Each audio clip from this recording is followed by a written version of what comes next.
Hoy es el turno de Fran Escriba, artífice de un ascenso histórico con el Elche, de una clasificación europea con el Villarreal y del milagro de la salvación la temporada pasada en el Celta de Vigo. Hablaremos con él de todas estas experiencias y de mucho más. Bueno, ¿qué me puedes contar un poquito de tu infancia? ¿Cómo apareció el deporte en tu vida? Porque creo que antes del fútbol aparecieron otros deportes y ¿por qué te decantaste por el fútbol? Bueno, yo siempre fui muy deportista, es verdad, desde pequeño. Tengo un hermano mayor y lo típico, como él era muy deportista también, pues yo era su compañero de juegos, ¿no? Y en ese sentido, pues desde pequeño recuerdo haber jugado a muchísimos deportes, ¿no? Sí que es cierto que además de jugar mucho a fútbol, pero no a nivel federado, me federé bastante tarde para lo que es normal. Sí que competí mucho en atletismo, en judo, eran dos deportes que me siguen apasionando. Pero luego ya pues con la edad tuve que ir decidiendo porque, claro, a medida que vas creciendo los entrenamientos como que son más fuertes, ¿no? Exigentes. Y necesitas más tiempo y entonces ya tuve que decantarme por uno, y al final pues me decanté por el fútbol, ¿no? Pero bueno, ya digo que me gustaban y me gustan muchos deportes. Siempre he dicho que por encima del fútbol, que me encanta lógicamente, lo que me encanta es el deporte. Ujú. Y bueno, tú eres de la generación que todavía jugó en la calle. ¿Algún lugar especial de Valencia que recuerdes estar desde allí jugando al fútbol o no te viene así ninguno? Bueno, yo es que vivo al lado, sigo viviendo porque tengo mi casa muy cerca de mis padres, vivía al lado de mi colegio, entonces mi sitio de juego era el colegio y lo que sí que teníamos nosotros era una casa, un chalet en las afueras de Valencia y entonces éramos muy de ir los fines de semana siempre y luego Semana Santa, verano. Entonces allí, si pienso en un sitio de juego distinto del colegio, siempre me viene más mi chalet y lo que eran los alrededores, porque entonces sí que es verdad que ahora he vuelto alguna vez, ya no lo tengo ese chalet, pero he vuelto alguna vez por amigos y demás y ha cambiado mucho el entorno, está todo mucho más masificado, muchas más casas, mucho más de todo. En aquella época teníamos chalet y luego había mucho campo, ¿no? Y entonces sí que Mm. recuerdo ahí, ya digo, sobre todo con mi hermano, que era mi compañero de juegos, pero además también tenía una pandilla allí muy de jugar y de todo. Bueno, y creo que tu hermano es el que confesó que tú sueñas con el fútbol.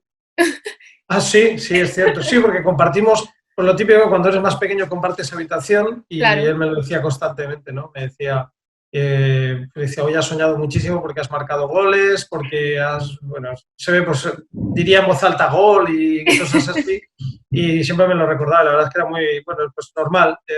Era un niño obsesionado con el fútbol. De hecho, él me hizo un regalo muy bonito cuando cumplí 18, me parece que fue. Me regaló un álbum con fotos mías desde de pequeño desde todas fotos asociado a un balón. Desde prácticamente ni andaba, ¿no? Y ya tenía una pelotita en los pies, luego fui creciendo y ya fotos ya de futbolista y todo eso, ¿no? Un recuerdo muy bonito de, pues eso, porque he estado siempre asociado a jugar mucho fútbol. Un pequeño tesoro que cuando tengas nietos será el típico álbum que sacas para enseñar a tus nietos, ¿no? Sí, sí, sí, sin duda, ¿no? Aparte que es bonito porque en estas fotos siempre sale gente, o sea, en tus abuelos, gente que ya no está, Claro. ¿no? Y siempre es bonito. Y además, ya digo, era un regalo muy original y muy bonito y lógicamente lo guardo con mucho cariño. Bueno, y me has hablado de tu hermano, pero ¿cuál es el papel del resto de tu familia para que tú hoy estés donde estás? Bueno, mis padres, mi padre siempre lógicamente me tenía que llevar a todos los sitios. Entonces mi padre pues era el clásico padre que te lleva, no me llevaba a entrenar porque me recogía un autobús que yo estaba en la escuela de Valencia, que nos Ujú. recogía pasado cerca de casa, una ruta que hacía tipo un autobús escolar, Sí. pero sí que él venía después del despacho, venía a recogerme, ¿no? Y luego los fines de semana pues le gustaba mucho venir, además había un ambiente bueno de padres y almorzar ellos todos juntos y luego disfrutar, ¿no? Y entonces, pero siempre fue un hombre muy discreto, siempre fue un hombre y lo sigue siendo. Lo fue cuando era padre de jugador y lo sigue siendo como padre de entrenador. Y yo siempre se lo he agradecido, ¿no? Era una persona que venía y si jugaba bien, pues seguro que tenía una satisfacción interna grande y si jugaba mal, pues supongo que estaría un poco más fastidiado, pero nunca expresaba nada ni sacaba pecho, por decirlo, cuando las cosas iban bien, ni decía nada. Ni como entrenador igual, siempre ha mantenido esa discreción que a mí siempre me ha gustado. Y mi madre siempre mucho más. Aparecía menos, venía menos. Sufre mucho más cuando ve algún partido nuestro en televisión o algo así, lo pasa muy mal, dice que prefiere no verlo. Y de hecho, cuando viene a los campos, cuando ha venido alguna vez, porque por lo menos una vez al año sí que le gusta ir al sitio donde estoy entrenando, lo pasa muy mal. De hecho, hay veces que ni se ve el partido. Prefiere irse a dar una vuelta cerca del estadio y luego te dice todos los sitios que ha visto, he visto estatuas, he visto tiendas, he visto tal. Te explica un poco los alrededores del estadio porque se los ve muy bien porque sufre mucho en el campo. Y mi hermano, evidentemente, igual que mis padres, claro, pero siempre es una referencia para mí en todo, porque además siempre fue un hermano y es un hermano extraordinario, ¿no? Y Todo. heredaste de tus padres, de tu padre con concreto, esa discreción, ¿no? Porque tú eres un hombre calmado, discreto, y quizá te viene por ahí un poco por tu padre.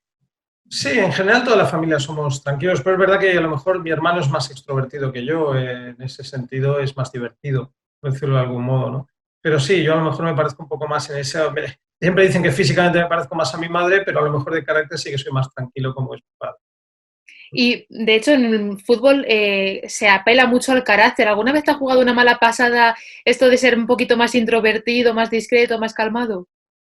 No, lo que pasa es que sí que es cierto, uno tiene su carácter, otra cosa es que sea tranquilo, yo soy una persona equilibrada por encima de todo, Ujú. siempre he pensado que soy una persona equilibrada, no, no queda bien que uno lo diga a sí mismo, pero es cierto que yo no soy una persona de altibajos, ni me he vuelto, ni la euforia del momento me saca de lo que soy, ni la depresión para mí existe. En ese sentido intento ser una persona equilibrada y creo que lo soy. Sí que es cierto que hay veces que esa tranquilidad, hay gente que lo puede interpretar en un momento dado y pasa, ¿no? Como, ¿no? Un poco más de carácter y Mm. yo creo que eso no es cierto, ¿no? Hay entrenadores que es verdad que los ves muy viscerales y demás, y luego cuando hablas con gente que los ha tenido entrenador te dice, no, no, si al final no dice nada, él cuatro gritos y parece que tal, pero luego no es nadie, por decirlo de algún modo, ¿no? Sí. Yo creo que en ese sentido soy una persona de carácter, que creo que tengo carácter fuerte en ese sentido, pero no por otro lado es verdad que lo saco cuando creo que debo sacarlo. No soy de los que están ni todo el día riéndome ni todo el día enfadado. O sea, Se creo confunde que un hay poco la momento para calma todo. con la pasividad, quizá, ¿no? En el fútbol. Sí, sí, hay veces que se confunde eso. Yo soy un entrenador que cualquiera que me ve en el banquillo, evidentemente hay momentos en los que sí, que estás con más tensión o gritas o a tus jugadores, al árbitro o a quien Mm. sea, ¿no? Pero en general yo mantengo una tranquilidad. Todos tenemos imágenes de entrenadores muy viscerales que se mueven mucho en el banquillo, que gritan mucho, mucho aspaviento, y hay otros que somos más tranquilos, ¿no? Me refiero que uno tiene la imagen, no sé, a un Ernesto Valverde y sabe que es un hombre muy comedido, muy tranquilo, Mm. ¿no? Pues eso, y sin embargo pues uno piensa en Caparrós, por decir algo, y sabe que es un hombre o Camacho en su momento, Sí, y no eso implica que Ernesto no tenga tanto más carácter que cualquiera de ellos, no, pero sí. bueno, son formas de dirigirse al grupo, de dirigirse a todos, ¿no? Y también a veces al grupo le viene bien porque bastante tensión tiene ya el fútbol en general, como para que encima, si miran a la banda buscando una ayuda, vean a un hombre tensionado, ¿no? Yo creo que en ese sentido, a mí, a nivel de gestión de grupo, me ha ido bien mi carácter. Mm. Y me hablabas de que jugaste la cantera del Valencia, pasaste, si no me equivoco, por todas las categorías, excepto el primer equipo. Has hablado Sí. siempre de que esa es una espinita tuya. ¿La arrastras todavía o ya está un poco más superado? Bueno, si miro atrás, no, superado lo tengo, porque los años, pues cualquier dolor lo mitigan, ¿no? Pero es cierto que si pienso en esa época me dolió mucho, pero no por nada, sino porque yo era de la cantera del Valencia, además era un chico que destacaba mucho, tenía, por decirlo de algún modo, con el tiempo siempre se puede decir, ¿no? No queda algo que dices, bueno, lo dices. No, con el tiempo tenía todas las papeletas para jugar en el primer equipo y bueno, por circunstancias se dieron y bueno, lo toqué un poco en cuanto a que sí que era un habitual de entrenamientos o era un habitual de ese tipo de situaciones, pero nunca tuve la oportunidad de debutar en un partido oficial, ¿no? Y eso siempre pues te queda porque era la ilusión de mi vida en ese momento. Y si pienso futbolísticamente, hubiera cambiado muchas cosas por haber jugado con el Valencia algún partido, porque era mi ilusión. Además era el Valencia.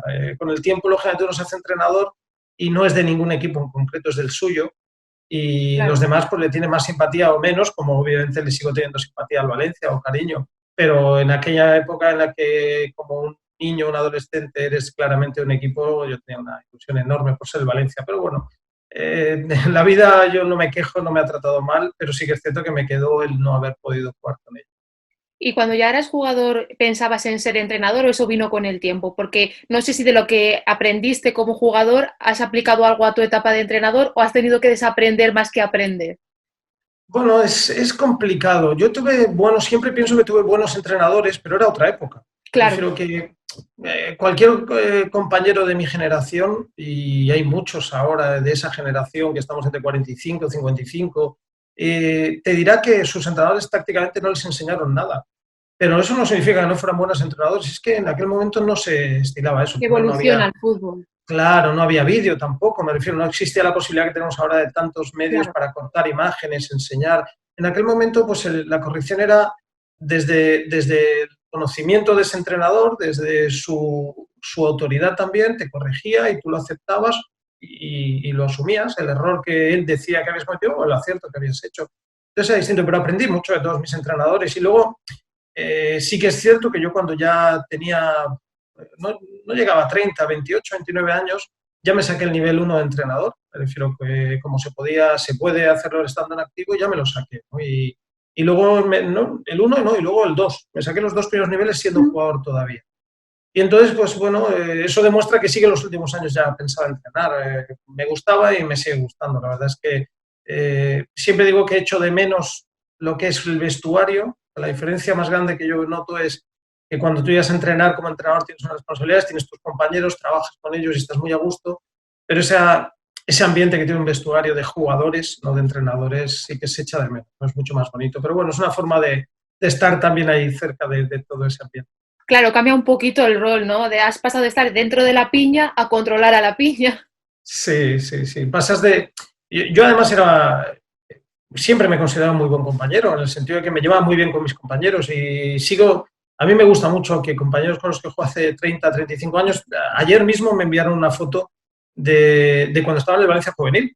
Me envió una foto uno, me dijo, a ver si tienes esta foto, ¿no? Y me envió, pues ese tipo de contactos y el ver la foto y me gusta, me di cuenta que me acordaba de los nombres de todos. Y eso me gustó, porque si me hubiera olvidado de 2 o 3, aunque nadie se hubiera enterado, yo internamente me hubiese sentido mal, ¿no? Y vi que me acordaba de los 11 que estábamos en la foto, me acordaba perfectamente de todos. Y bueno, es una alegría para mí siempre ese ambiente, ese compañerismo, el ser amigo de mis compañeros, que lo éramos, porque lo éramos, a mí era algo que siempre me gustó y que me sigue gustando. Y yo a los jugadores se lo digo, yo les digo siempre que yo tengo para mí, la segunda profesión más bonita del mundo, porque la mía me encanta, pero creo que el jugador, pero no porque ni sean más jóvenes, ni porque ganen más, ni porque ganen menos, no, simplemente por el poder compartir, además de hacer algo que les gusta, encima tener la posibilidad de, dentro de un vestuario, algunos no, pero tener amigos, ¿no? Y eso es una maravilla. ¿Y cuándo se deja uno de sentir futbolista? Porque yo entrevisté a Setién cuando estaba todavía entrenando en Las Palmas y me confesó que él se seguía sintiendo futbolista, que las rodillas ya no respondían igual, pero que él se seguía sintiendo futbolista. ¿A ti también te pasa? Sí, en el fondo queremos seguir siéndolo. Yo más de una vez lo pienso. Yo echo mucho de menos jugar lógicamente, con mis amigos. Y los entrenadores somos muy en eso nos gusta mucho cuando falta uno, evidentemente siempre tiramos mano del filial y de juveniles y Claro. demás, ¿no? Pero cuando hay veces que ocurre un accidente dentro del entrenamiento, o a lo mejor ha coincidido que es una sesión que no está el filial y no puedes llamar a alguien, o queda muy poquito y no quieres trastocar a un equipo por 10 minutos de entrenamiento que queda, en sí estamos dispuestos a meternos todos, ¿no? En lo que queda de partidos, sobre todo si son partidos más reducidos, donde uno aún se puede manejar. Entonces, en ese sentido, nos gusta. Y lo entiendo que Setién lo diga, que lo diga cualquiera de nosotros, evidentemente con más limitaciones, pero sí que nos gusta. Al final, queremos intentarlo más que el cuerpo es verdad que es curioso, pero uno se va dando cuenta que no responde como respondía. Era algo que cuando me lo dejé, 30 y tantos, 40, aún me notaba en condiciones de hacer el burro, por decirlo de algún modo, ¿no?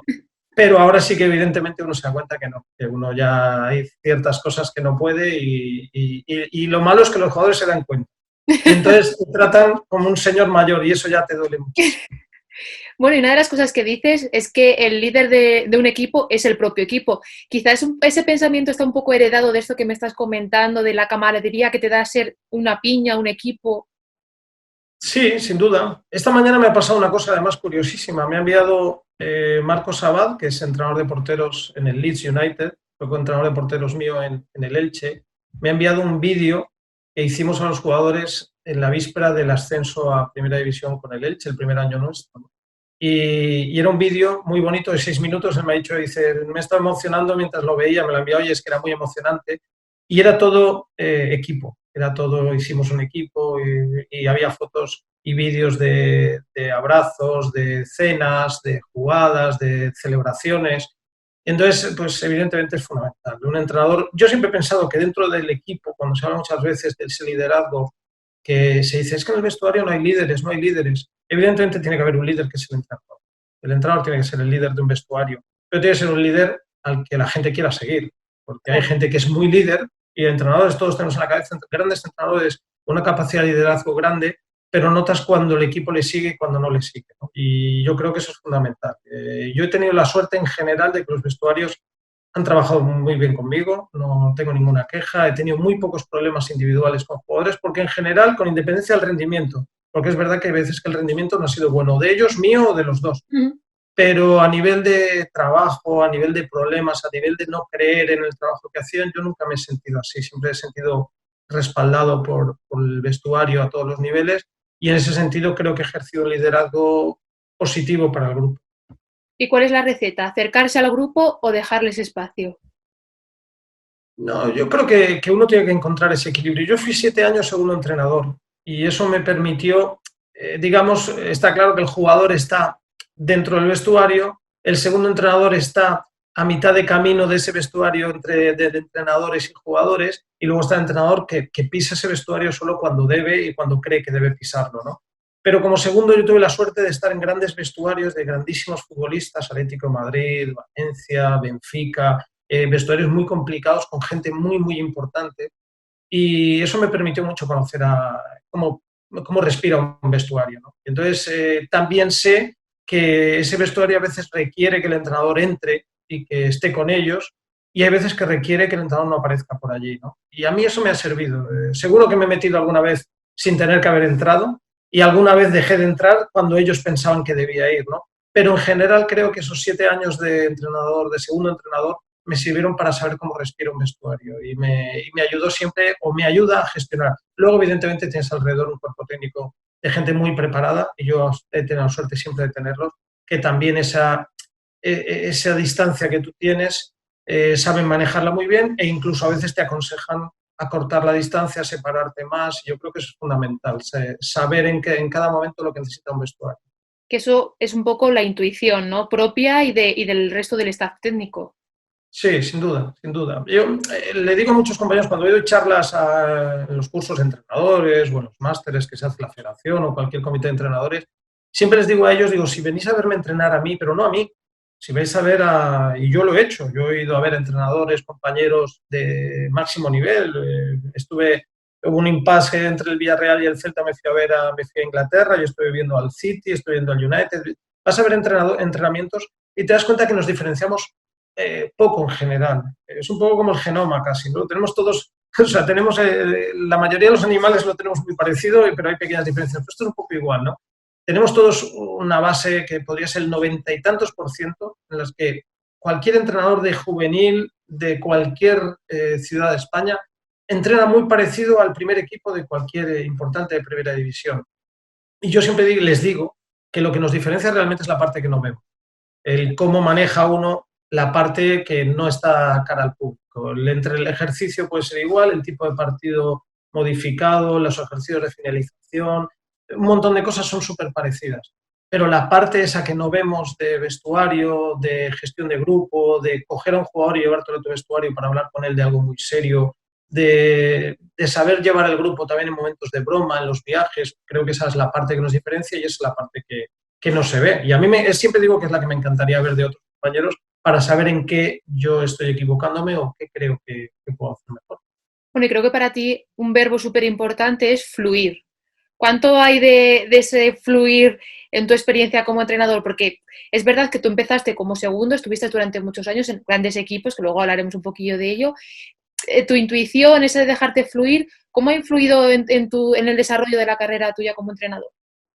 Bueno, creo que es importante al final el no forzar las cosas. Creo que evidentemente uno tiene unas ideas, conoce unos conceptos y unas ambiciones, pero creo que en general, al final el fútbol es un reflejo de la vida. Creo que en cualquier momento de situación de nuestra vida, trabajo, relaciones con amigos y demás, creo que forzar situaciones es complicado. Creo que es mucho más normal el trabajar para que se den esas situaciones, pero esperar que al final ese trabajo, esas ideas tuyas hagan que eso fluya de una forma mucho más natural. Si uno llega con la idea de forzar una situación, difícilmente va a conseguirlo en cualquier ámbito de la vida, ¿no? Y en el deporte, por supuesto, con un grupo tan grande que tienes alrededor de jugadores, de chicos que piensan absolutamente distinto dentro de un vestuario, 25 jugadores, si no sabes manejar eso de forma que fluya de forma natural, tienes un problema. Y dices que diste el paso para ser primer entrenador cuando te sentiste preparado. ¿Cómo se sabe que está uno preparado para dar ese paso adelante? Bueno, yo siempre digo que yo no me preparé para ser segundo entrenador. No hay escuela de segundos entrenadores. Hay una escuela de entrenadores Claro. y sales de ahí. Lo que pasa es que es verdad que unos pues se van a secretarías técnicas, otros hacen labores de scouting, otros entrenamos en distintas categorías y a mí me surgió la posibilidad de entrenar de segundo entrenador. Para mí fue una experiencia extraordinaria porque me dio la oportunidad yo durante 7 años de estar en vestuarios de un nivel extraordinario con futbolistas de máximo nivel.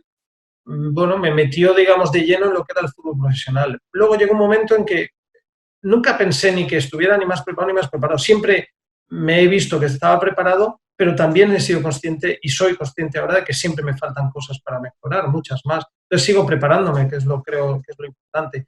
Pero sí que es verdad que llegó un momento que más que por preparación era porque yo quería entrenar. Yo me saqué el título para entrenar. Lo que no había pensado era si entrenar en tercera división o en primera división. Eso, entre comillas, me daba igual. Yo quería entrenar. Claro.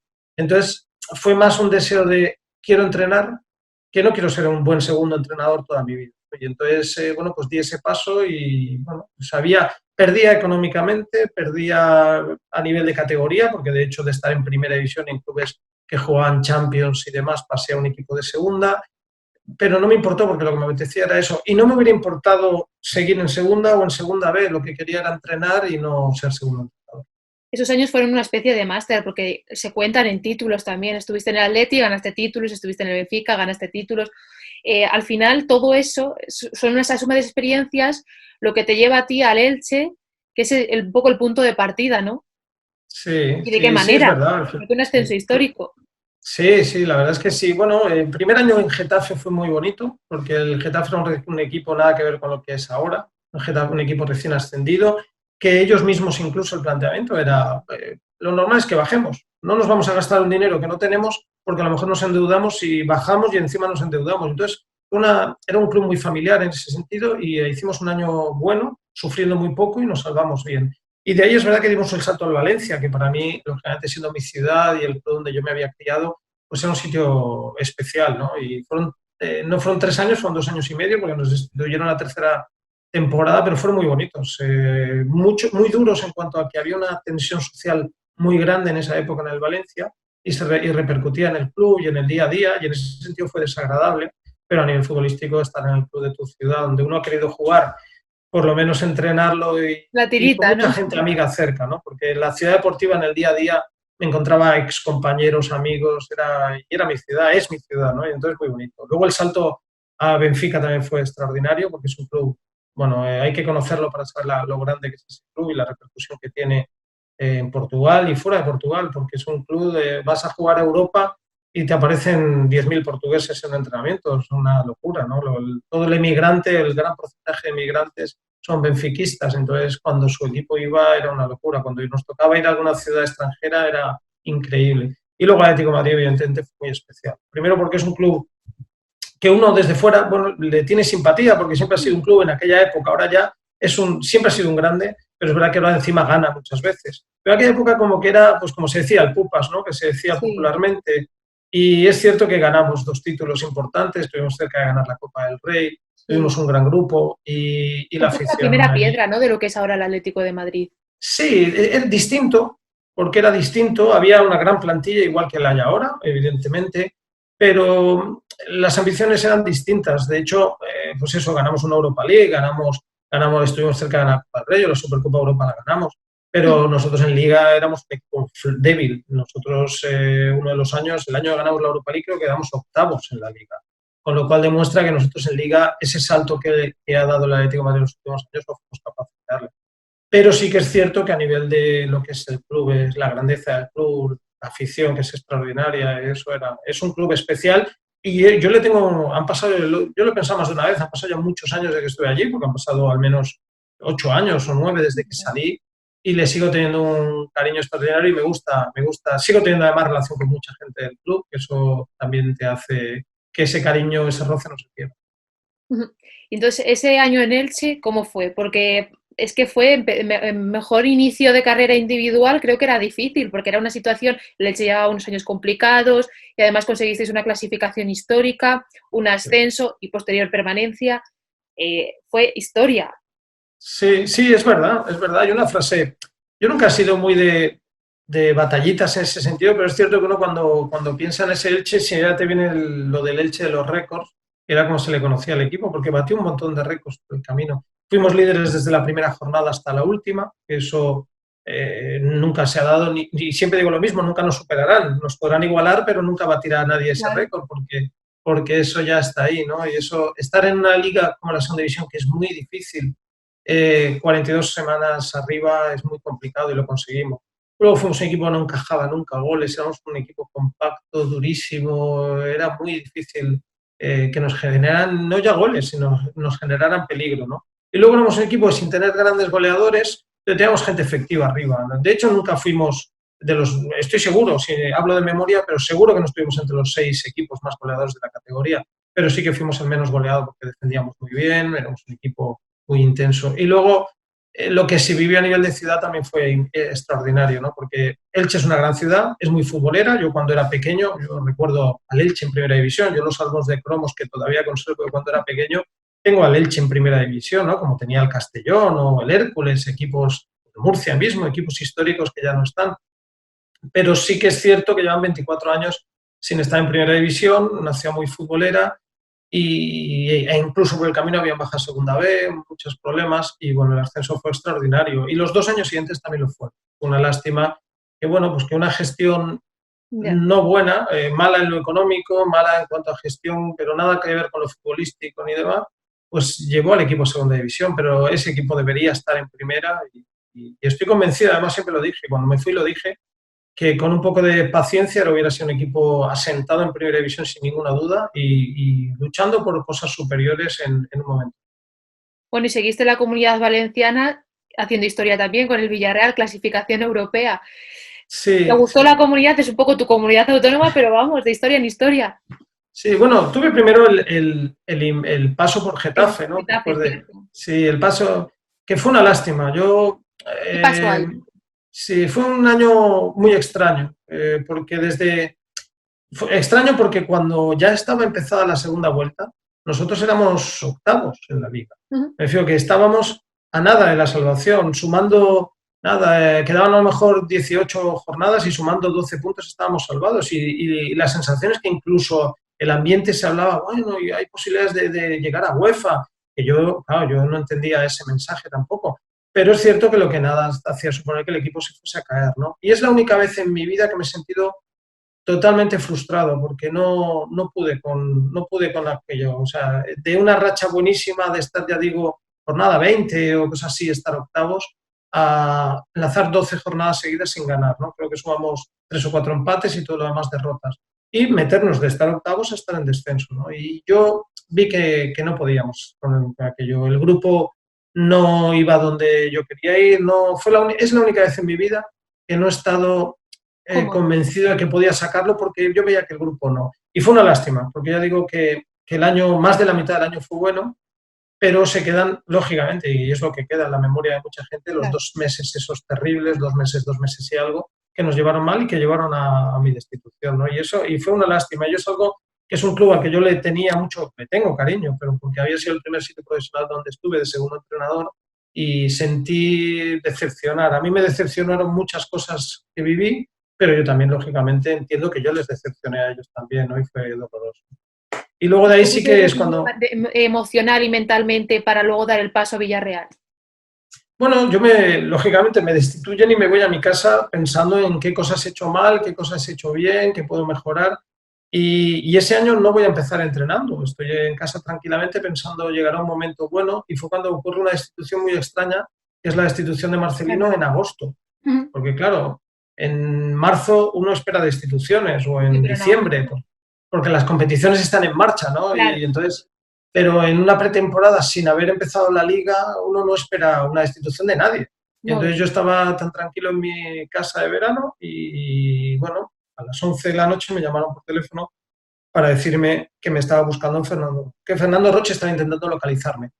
Y claro, yo fíjate si estaba desconectado, ¿no? Que mi pregunta fue ¿para qué, no? Porque yo, ¿qué quiere? Es verdad, dije, ¿para qué querrá hablar conmigo? Es verdad que además él tiene casa cerca de donde yo estoy, pero nunca pensé, nunca había tenido ninguna relación con él, excepto saludarlo.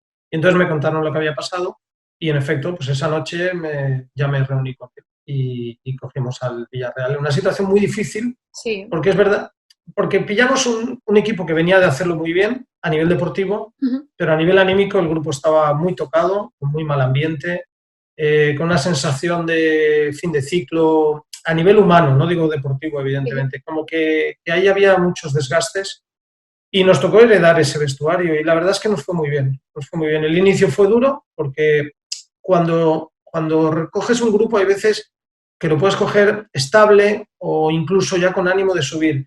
Yo ese grupo cuando lo pillamos estaba cayendo todavía. Ujú. Entonces tuvimos que frenar esa caída y luego intentar remontar y salió bien porque hicimos un gran año, quedamos quintos, hicimos muchísimos puntos, más puntos que el año anterior, más goles que el año anterior. Curiosamente, el año anterior con menos puntos les había servido para ser cuartos, pero nosotros fuimos quintos, que yo creo que en ese momento era nuestro límite, ¿no? Y bueno, la verdad es que fue un año, es un club que te deja trabajar bien, se trabaja muy a gusto, no se mete nadie contigo, tú estás allí, y luego tenía muy buenos profesionales cerca también. ¿Y cómo se construye a partir de algo que está casi en cenizas? Porque tiene que ser muy complicado y jugar un poco con el tiempo en contra, porque aunque fuera agosto, tú ya habías llegado con todo hecho, más o menos, a nivel de planificación, ¿no? Sí, de hecho jugábamos a los 6 días de llegar yo, se jugaba una previa de Champions, nada Sí. menos, contra un Mónaco que fue semifinalista de la Champions de ese año, con un equipazo, con los Bernardo Silva, con Falcao, con jugadores de un nivel extraordinario, Bakayoko. Yo cada vez que pienso en aquella plantilla, digo, es que era una barbaridad. De hecho, los vendieron a la mayoría por muchísimo dinero, incluso Mbappé ya estaba apareciendo en lo que Ujú. es el primer equipo. En fin, estamos hablando de una plantilla enorme. Y a los 6 días nos encontramos con eso. Y para empezar un poco lo que decía, la caída de un equipo cayendo, perdimos la eliminatoria. Como era, entre comillas, lógico. Teníamos muchas bajas por lesiones, porque encontramos muchas lesiones y alguna por sanción. Y además ellos tenían un gran equipo. Y bueno, fue ajustada la eliminatoria, pero nos eliminaron. Por eso digo que fue duro. Y sí que creo que un poco lo que hablábamos hace un rato, ¿no? De gestión del vestuario, de dar tranquilidad a un grupo, creo que fue importante que a nivel humano llegamos a ellos antes en lo humano que en lo futbolístico, porque en lo futbolístico el equipo funcionaba bien, mi forma de jugar o la mayoría de los sistemas que yo uso coincidían bastante con lo que había usado Marcelino en los años anteriores, con lo cual no se encontraron un entrenador que llegó y les dijo, no me interesa nada de lo que habéis hecho, ahora vamos a hacer lo contrario. No, había muchas cosas buenas que aprovechar y luego además yo creía mucho en esas cosas, no tuve que adaptarme a un grupo porque era muy fácil, ¿no? Entonces lo que hubo fue más una gestión de grupo, de ánimo, a nivel de darles un poco cariño, tranquilidad y confianza, que no a nivel futbolístico, era un equipo que en el momento en que lo futbolístico lo ordenaras, lo anímico lo ordenaras, lo futbolístico iba a funcionar. Y así fue. Y hablando del sistema, ¿existen ideas que se adaptan a sistemas o sistemas que se adaptan a ideas? Porque hay como mucha confusión, ¿no?, entre esos términos. Yo creo que la adaptación siempre tiene que existir en todas las direcciones. No creo que haya algo que se pueda considerar casi como una verdad absoluta en la que digas, no, todo tiene que venir de donde yo estoy, o a mi idea, o a mi concepto, o a mi sistema. Creo que uno tiene que saber, y en un equipo de fútbol es fácil, ¿no? No solo el tipo de futbolistas que tienes, a qué se adaptan mejor, e incluso con esos mismos futbolistas, a lo mejor hay en un momento de temporada en que otro concepto te sirve más. Es decir, no siempre te va a servir lo mismo. Ujú. Uno tiene que estar preparado Y para leerlo, ¿no? adaptarse Leer el al momento presente. también, adaptarse al momento. Tan importante es adaptarse al futbolista, al club, a los medios de comunicación y a la afición, porque también hay que tenerlos El presentes. Tú tienes que saber contexto. los gustos que tiene esa afición. Si de repente tú llegas a un sitio donde les gusta jugar bien al fútbol o les gusta el fútbol de toque, por llamarlo de algún modo, y de repente dices, no, yo propongo balón arriba y que sea lo que Dios quiera, ¿no? Yo creo que también eso sería un error. Creo que, aunque tuvieras jugadores para eso, creo que hay que saber cuál es el gusto futbolístico de tu plantilla, de tu club, de tu afición, de todo, ¿no? Y creo que por eso digo que la adaptación es importante. También es verdad que si uno tiene una serie de conceptos, de ideas, también y cree en ellas, es porque las ha trabajado y sabe que funcionan. Y creo que es importante también llevar a los jugadores hacia ese tipo de cosas. Pero creo que la adaptación tiene que ser multidireccional. Ujú. ¿Y cuáles son los tres ejes, por ejemplo, de tu idea principal? Aunque luego te adaptes a las circunstancias, al entorno, ¿cuáles son esas ideas que casi consideras invariables? Yo siempre he dicho que por encima de todo es una que es equilibrio. Yo siempre he dicho, antes lo he dicho, ¿no? Me considero una persona equilibrada, un entrenador equilibrado. Creo que es muy importante que los equipos sean equilibrados. Infinidad de veces vemos equipos que atacan fenomenal, pero son un desastre defensivamente, y además se dice tan tranquilo, ¿no? Es que atacan muy bien, pero sin balón son un desastre. O al revés, un equipo que defiende genial, pero luego es incapaz de dar 4 pases con sentido, ¿no? Yo creo que es importante eso. Y creo que en general, incluso en los malos momentos, que evidentemente mis equipos los han pasado y yo los he pasado, creo que si hay algo que no me han podido acusar es de que mi equipo se ha desequilibrado. Ha podido jugar mejor, peor, tener momentos o fases en las que no sale nada, pero sí que nunca ha sido un equipo de estos rotos, de los que dices, madre mía, es que hay un caos ahí absoluto, que no saben ni a qué juegan, ni... No, creo que eso sí que... Entonces yo sí que hay, por encima de 2, 3 conceptos, sí que creo que hay uno que lo he llevado siempre a rajatabla, que es el tema de equilibrio. E intento además que el futbolista, tanto cuando le va muy bien, que dices, bueno, es que ahora está en un momento dulce, de forma como cuando están anímicamente porque no les sale nada ni en los entrenamientos, que además eso lo notas, siempre he intentado hacerles ver que el equilibrio es fundamental para ellos, que no pueden dejarse ver por una cosa o por otra. Y de hecho, el futbolista equilibrado siempre es un plus para cualquier equipo. Yo por eso digo que por encima de 3 conceptos, luego sí que es verdad que mis equipos son ordenados, que es parte del equilibrio, son equipos con un concepto claro de juego y demás, pero ya digo que sobre todo si lo pensara o pienso yo, siempre diría que mis equipos son por encima de todos, intento que sean equilibrados y dentro de ese equilibrio que sean ordenados. Claro, porque con esa idea matriz del equilibrio, al final, si tú consigues alcanzarlo, en las fases del juego, incluso en las fases de la temporada, evitarán que sea contraproducente lo que tú comentabas, que pueda ser muy bueno en ataque, pero si eres malo en defensa, en algún momento de la temporada puede volverse en contra. Sin ninguna duda, sin ninguna duda, sin ninguna duda. Si tú vives de decir, bueno, soy de un desastre defendiendo, pero es que arriba hago goles sin querer, ¿no? Por decirlo de algún modo. Ya, pero de repente hay una lesión o hay un mal momento de ese futbolista Claro. y lo sufres, ¿no? Y lo mismo atrás. De repente se te lesionan un par de centrales o jugadores fundamentales y de repente sé que dices, bueno, no defendía bien, pero con los centrales que tengo, pues me arreglo. De repente falla algo y es un problema, ¿no? Y eso ocurre, eso ocurre. Y por eso yo insisto mucho en el tema del equilibrio. Y a los jugadores les insisto mucho. Siempre en cualquier jugada de ataque, yo les hago ver que en cualquier jugada de ataque, la más importante, la que estás a punto de marcar gol, siempre hay jugadores que tienen que estar pensando defensivamente. Siempre les digo lo mismo, digo, si luego da la casualidad que la jugada acaba, es gol, ya iremos a abrazarnos al compañero que ha Claro. marcado. Pero hasta que no marque gol, mi preocupación tiene que ser qué ocurre si pierdo el balón, ¿no? Y porque hay que estar siempre a eso. Puede pegar en el larguero, rebotar y ser un contraataque de ellos, ¿no? Entonces siempre intento que en cualquier fase de juego haya jugadores que estén pensando en lo contrario de lo que está ocurriendo. Si estamos defendiendo, que haya jugadores preparados para recibir un balón si lo hemos recuperado y jugadores que tienen que estar muy preparados, aunque estemos, ya digo, a punto de marcar un gol, incluso la ejecución de un penalti, ¿no? Que es lo más ofensivo claramente, ¿no? Que dices, bueno, solo va a haber 2 personas ahí, uno que chuta y uno que intenta parar. Da igual, tiene que haber gente que esté preparada porque nunca puedes saber. La puede parar el portero y montar un contraataque, puede pegar en el larguero, puede ocurrir mil cosas, ¿no? Creo que eso es importante y eso lo puedes trasladar a una temporada. Si solo vives de una cosa, estás siempre al límite de que puedan salir mal. Y hemos hablado de equilibrio, de cenizas, de reconstruirse, del estado anímico al que llegaste ante el Villarreal, pero ¿cómo llegaste a Vigo? Porque eso sí que era una absoluta desolación casi, ¿no? A no esa reconquista. Sí, sí, es cierto. Además, allí acabamos de decir, ¿no? Con el caso de que además un futbolista referencia para ellos, como era Yago, había estado lesionado mucho tiempo, ¿no? Entonces me refiero que además de que el equipo estaba muy mal, de que los resultados no salían, había un desánimo importante. Yo tuve la sensación, a medida que iba saludando gente, que hablaba con gente en los primeros días, tenía la sensación clara de que ellos pensaban que se iban a segunda Sí, división. que no había esperanza.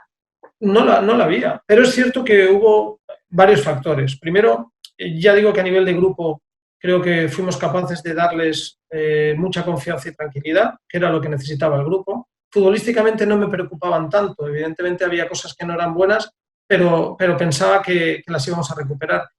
Pero sí, anímicamente necesitamos recuperar y ese equilibrio y esa confianza y esa tranquilidad la conseguimos transmitir. Luego es evidente que la recuperación de Yago fue importante para nosotros porque un poco lo que hablábamos, si éramos capaces de defender bien pero no teníamos gol, vivíamos del gol que tuviera Maxi, era un jugador que hacía goles, pero evidentemente una dupla Maxi y Yago era mucho más importante, ¿no?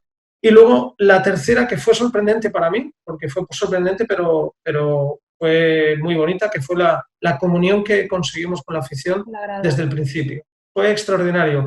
Uno tiene la sensación de que era, no sé, pero siempre nos ha pasado los que somos digamos, de Valencia, ya no digo equipos del sur, aficiones, uno siempre piensa en aficiones más frías como las aficiones del norte, ¿no? Sobre todo, no sé, uno siempre piensa en aficiones más tranquilas y demás. Y la reacción de la gente fue extraordinaria. Los recibimientos cuando llegamos a Balaídos eran fantásticos, el ambiente durante la semana era se hablaba de fútbol, se respiraba fútbol y también fue muy importante, mucho más de lo que la gente cree, esa comunión que hubo también de equipo con club, con afición.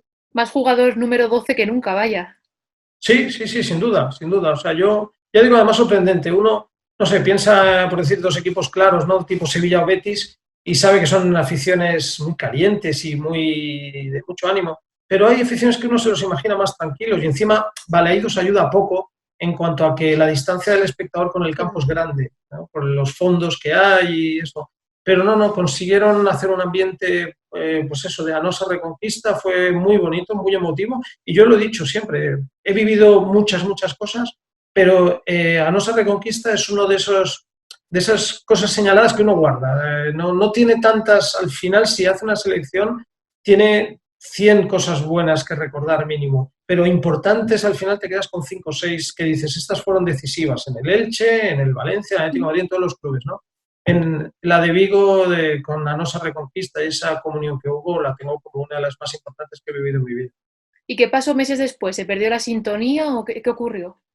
Yo creo que se vendió mal el proyecto desde el principio. Me refiero, hay un proyecto que lo tienen bueno en cuanto a que hay, y se ve viendo la plantilla, siempre hay buenos canteranos, siempre salen buenos jugadores de allí, no solo están en el Celta, sino en equipos importantes, jugadores que han pasado por la cantera del Celta porque tienen muy buena labor de cantera. Pero sí que es cierto que se juntó, bueno, acabamos muy bien, eso generó muchas esperanzas para la temporada siguiente. Se firmaron jugadores que habían pasado por el club pensando dar un salto de calidad mayor, pero se vendió para mí un exceso de Y un euforia, ¿no? proyecto demasiado top para la realidad que era. Claro, claro. Yo les dije, yo recuerdo la frase que dije, que era que pasar de lo que habíamos sido, que era ser 17º a séptimo, es un salto enorme, es un salto enorme. Y los que hemos vivido esas situaciones, los que conocemos bien la Liga Española, sabíamos que era un salto prácticamente imposible. Claro. Y además yo me acuerdo que de las frases, una les dije eso, y dije, yo he estado en 4 proyectos que han jugado en Europa. Sé lo que es jugar en Europa, sé el nivel que requiere jugar Europa una plantilla. La Y yo no exigencia. veía, y yo no veía que esa plantilla, mejorada respecto al año anterior, pudiera competir por Europa. Sí que es cierto que tuvimos además un calendario dificilísimo al inicio, nos impidió sumar los puntos, que hubiera dado un poco más de tranquilidad al entorno y todo, y al final, si tú llegas a la 10ª jornada o la 12ª, es cuando me destituyen, y a lo mejor no estás en descenso, pero sí que estás en 14, bueno, pues la gente puede estar descontenta, pero no está desesperada, por decirlo de algún modo, porque dicen, bueno, estamos en 14, pero estamos a 6 puntos del octavo, por decir algo, ¿no? Entonces se hubiera vivido más tranquilo, pero bueno, se vendió unas expectativas de Europa que se ha demostrado, por desgracia, con mi salida, que el equipo ha seguido igual, ha seguido sumando pocos puntos porque es un año de los equipos mejoran todos y la mejora que tú has podido tener no es tan importante como para ganarles. Y bueno, y se va a suplir hasta el final. Yo espero, evidentemente, por el cariño que le tengo al club, porque pase un año muy bonito, que se salven, pero es cierto que va a ser un año, si todo, bueno, a ver cómo acaba el fútbol, ¿no? Porque hay cosas mucho más importantes ahora, pero si llega un momento y se acaba la temporada, pues espero y les deseo que se salven. Se está perdiendo la paciencia en el fútbol, si es que algún día se ha tenido, claro, pero sobre todo en los Nada. últimos años. Sí, se perdió, se perdió. E incluso hubo sitios donde nunca la hubo, ¿no? Pero sí que se perdió, es evidente. Ahora, yo estoy leyendo una biografía, una autobiografía de Ferguson, y él estuvo 20 no sé cuántos años en el Sí, de los United. pocos casos. Claro, y él mismo, pero claro, él sí que podía hacerlo, ¿no? En el sentido de que él hablaba de proyectos cuando veía que el equipo necesitaba, porque hubo momentos allí en Inglaterra donde el mejor equipo fue el Chelsea, luego hubo otros momentos donde el que ganó fue otro, ¿no? Incluso el Ujú. Leicester ganó. Me refiero, y él lees y lo que va diciendo es que cuando él veía que la plantilla no estaba bien, la renovación no era, pues un poco lo que hemos dicho hace un momento, ¿no? No, el año que viene vamos a hacer un super equipo, firmamos 8 jugadores y tenemos un super equipo, ¿no?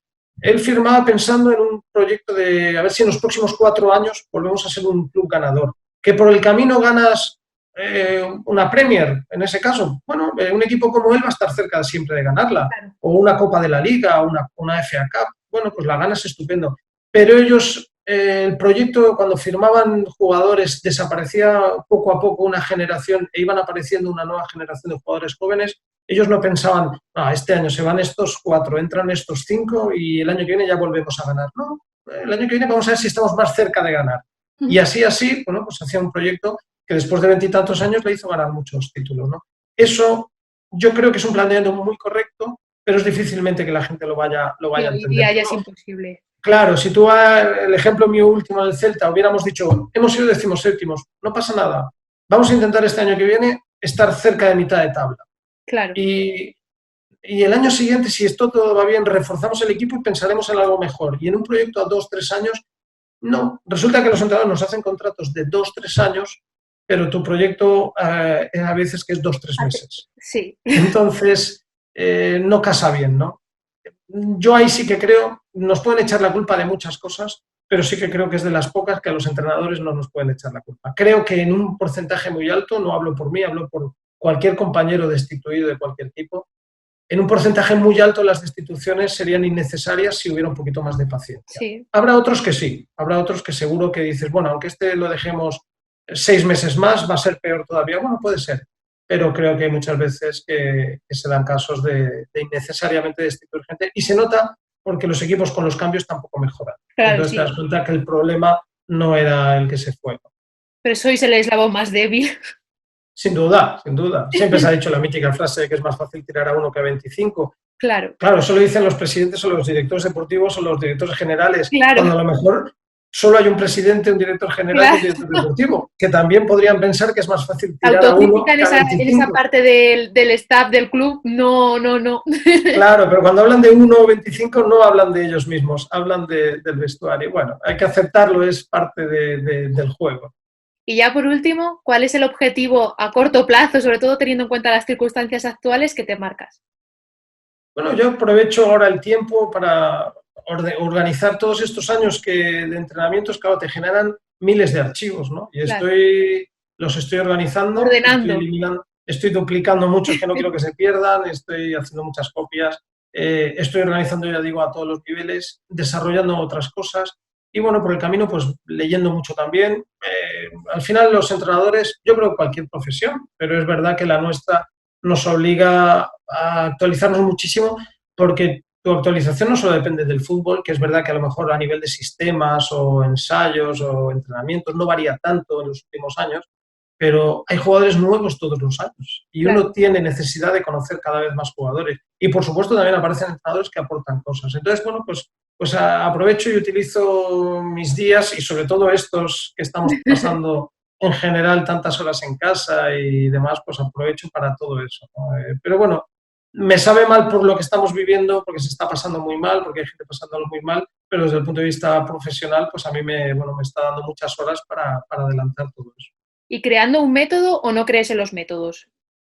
Bueno, yo es que ya después de tantos años, por encima de un método como tal, estricto, cerrado, Ujú. sí que tengo una forma de entrenar y de trabajar que difícilmente va a cambiar. ¿Y cómo? Lógicamente modificaré cosas, las modifico. Claro, No ha habido ningún año que haya sido igual al otro, porque además creo que no sirve repetir un año. Tú ganas un año todo y a lo mejor lo mismo que hiciste el año siguiente no te sirve, ¿no? Algo te servirá, es evidente, pero no te... Entonces creo que hay que estar modificando. Entonces sí que tenemos, no sé si llamarle método, pero sí que tengo una forma clara de trabajar y que son muchos años trabajando así. ¿Que cambiaré cosas? Las sigo cambiando, pero sí que creo que hay un camino del que es difícil ya que me salga. pues muchísimas gracias, ha sido un placer. Nada, a vosotros, muchas gracias.